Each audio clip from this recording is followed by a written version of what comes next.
Welcome back to the deep dive. I I hope you're somewhere comfortable right now. Yeah, definitely find a good spot for this one. Right. Like if you're sitting in your favorite chair, or maybe you're on a long, empty stretch of highway at night. Because where we are going today, it's it's going to demand a different kind of attention. It really is. If you're at the gym right now, you might want to pause the deadlifts for a second, because we are about to do some heavy lifting of a completely different variety. Oh, for sure. It is certainly not a background noise kind of topic today. We aren't talking about, productivity hacks or the latest tech rumors. No, not at all. Usually we grab a stack of articles about, say, the history of coffee or how to organize your inbox. But today, we are stripping away the floorboards of reality and looking at the wiring underneath. The underlying code. Exactly. Yeah. We are diving into the nature of existence itself. We are talking about God, the ego, and the literal structural geometry of the universe. Just the small stuff. All right, just a casual Tuesday chat about the infinite. So grab a beverage, settle in, and let's get ready to have our minds bent a little bit. Oh, I'm ready. But before we get completely lost in the cosmos, we have to do the necessary housekeeping. We need to declare right up top that this podcast is distributed free of charge on all major platforms for educational purposes. Always important to set the stage. We're here to learn. Absolutely.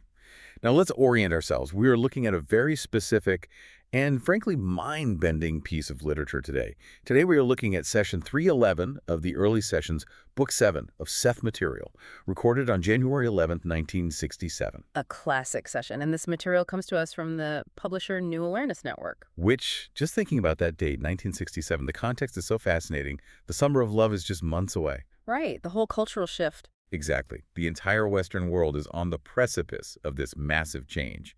People are growing their hair out, questioning authority. And meanwhile, in a quiet living room in Elmira, New York, Seth is dropping knowledge about the geometric structure of God that makes the counterculture movement look almost tame. It really does. And just as a very brief refresher for anyone listening, when we say Seth, we are talking about an energy personality essence no longer focused in physical reality. A non-physical teacher speaking through Jane Roberts, whom he calls Ruber. Right, Rubert equals Jane. We know the drill. So our mission today is to unpack Seth's explanation of God, the ego, and how the universe actually functions without giving ourselves a headache. Or at least a fun headache. A fun, expansive headache, let's hope. So let's jump right into the deep end. Section 1, the God paradox. Seth starts off addressing the conventional Christian concept of God. Which was huge for Jane, or Rupert at the time. She grew up with those very specific religious symbols. The old man, the beard, the throne. And Seth drops this line that I literally had to read 3 times. He's talking about that old man in the sky concept, and he says, "It is true, you see, while it is not true." It sounds like a riddle, doesn't it? It really does. I mean, how can something be true and not true? In logic, A cannot be A and not A at the same time. It feels like he's trying to have his cake and eat it too. Well, it's a convenient symbol. That's the key. Seth explains that this father figure image is a handle. It helps people understand a connection. But if you take it literally as a physical person in the sky, you miss the bigger picture. Okay, so it's a simplification tool. Think of it like a computer desktop. Yeah. You have a recycle bin icon. It looks like a little trash can. When you drag a file there, you think, I'm throwing this away. That is the symbol. Right. But is it literally a plastic trash can inside your screen? No. What's actually happening is a complex change in binary code and memory allocation. Oh, that makes perfect sense. Yeah. So the trash can is a lie, but it helps me do the work. Exactly. If you believe the recycle bin is a literal bucket, you are wrong. It is not true. But if you use the icon to perform the function of deleting a file, it works. It is true in its utility. So if I pray to a father figure, I'm using a user interface. I'm clicking the icon. Precisely. Seth says, when you realize that this is a symbol only, then you begin to see more and come closer to an understanding, not further away. It's kind of like realizing Santa Claus isn't a literal guy in a sleigh. Huh. Exactly. I mean, that realization doesn't ruin the holiday. It doesn't mean the spirit of giving is fake. It just changes how you buy the presents. You understand the underlying mechanism better. And Seth is acting like a cosmic therapist here for Jane. He's clearing up her philosophical baggage, saying you don't have to throw out the connection, just the literal interpretation of the image. But this is where he pivots. And honestly, this is the chilling part that grabbed me. Because usually when people deconstruct religion and say God is energy, not a person, it feels cold. Yeah, clinical, like God is a power grid. A power grid doesn't care about me. But I want to know, Is there a God that cares about me specifically? And Seth says, yes, but it's technical. It's not a person. It's a portion of all that is. A specific portion? Yes. He says there is a specific portion of the divine energy that is highly attuned to you only above all others. Highly attuned to you only. Wow, he goes further. He says every consciousness is therefore cherished and protected individually. Cherished. That implies emotion, value. It implies that I matter to the system. But how does that work mechanically? Is there a hotline? He explains it as automatic electromagnetic connections. Of course he does. Typical Seth. Right, it's physics. A portion of the overall consciousness resides within every individual. And this energy is aware of your most insignificant and significant problems. So the universe knows about my deep existential dread and the fact that I can't find my other sock. Yes. Yours and yours alone. That is wildly comforting. We usually think we shouldn't bother God with a lost sock or a flat tire. But this portion doesn't have a bandwidth limit. It's attuned to your experience because you are experiencing it. But then he introduces this term for God that sounds straight out of sci-fi, an infinite energy gestalt, or a pyramid consciousness. Pyramid consciousness, it's a great visual. Break down gestalt for us again. A gestalt is a whole that is greater than the sum of its parts. Like a symphony. It's made of notes and instruments, but the symphony itself is a cohesive, living experience that is more than just wood and brass. So God is the symphony, and we are the notes. Close.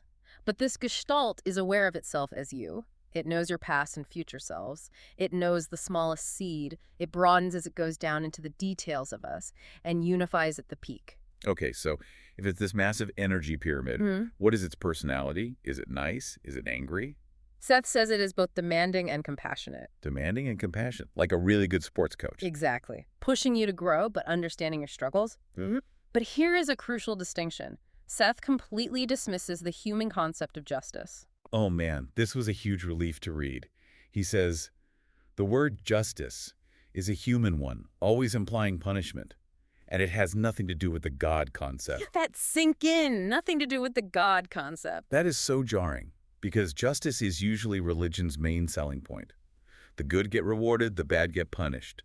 No cosmic judge with a gavel. No, it's about energy and growth, not crime and punishment. So if I touch a hot stove, I get burned. That's not the stove punishing me, that's just physics. Exactly. You learn, you understand heat, and you move on. It's action and result, not moral retribution. The universe isn't trying to get even with you. It's just experiencing itself. Right. Which brings us to a major theological difficulty, Seth points out. The fallacy of the static God. The idea that God is finished, perfect, unchanging, like a statue. Yes. Seth says, there is no static God. Because if God is perfect and finished, nothing new could happen. Our lives would be meaningless. Exactly. Why write a new chapter if the book is done? He says, all portions of all that is are constantly changing and unfolding and unfolding. So God is learning too. Yes. All that is, seeking to know itself, constantly creates new versions of itself. We are part of that exploration. That feels so awe-inspiring. We aren't just subjects. We are the method by which the universe understands itself. We are the research and development department of the divine. That's a great way to put it. Now let's talk about the tool we use for this exploration, the ego. Oh, the poor, maligned ego. In every spiritual circle, the ego is the bad guy. Kill the ego, silence the ego. It's usually seen as the enemy, yeah. But Seth defends it. He points out that the ego is also a portion of all that is. Right. It's a highly specialized portion designed to manipulate and interpret physical conditions. It's like wearing diving gear. You need the tank and regulator to survive underwater. You need an ego to navigate a grocery store or file your taxes. The suit isn't the problem. Seth explains the issue is if the ego considers itself as the only self. Ah, so when the diving suit forgets there's a diver inside. Exactly.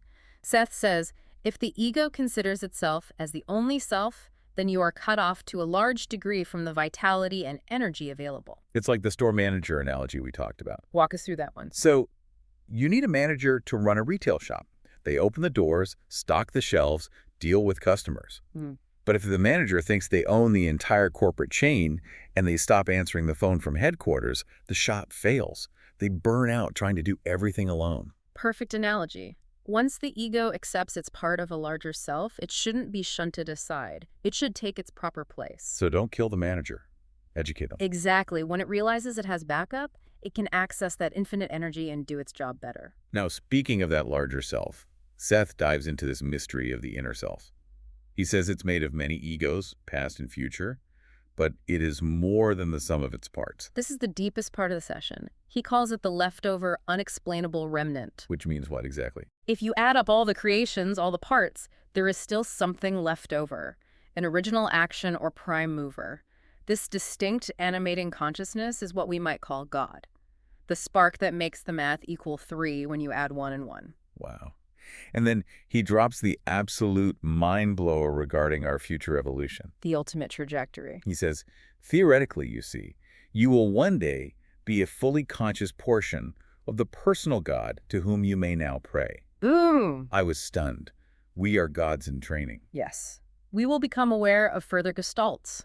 It's an infinite expansion of awareness. It's not about ego inflation. It's about graduating to sustain other realities. But then he explains the cycle. Yeah. When realization is reached, we create new realities and temporarily lose knowledge of our identity. To start the cycle of discovery again? So I graduate to being a god, and my reward is amnesia so I could do it all over again. That's the joy of discovery. Seeking itself is the core of all action. If you knew the solution to the puzzle, the fun would be over. That's true. There's nothing sadder than a finished crossword puzzle. You scramble the pieces to enjoy the thrill of solving it again. Exactly. It frames our current confusion and struggle not as a punishment, but as the necessary friction for the joy of self-discovery. What a ride. Okay, let's summarize this. God isn't a person, but an energy pyramid. A growing, dynamic gestalt. It knows you personally and cherishes your lost socks. It's demanding and compassionate, but not punishing.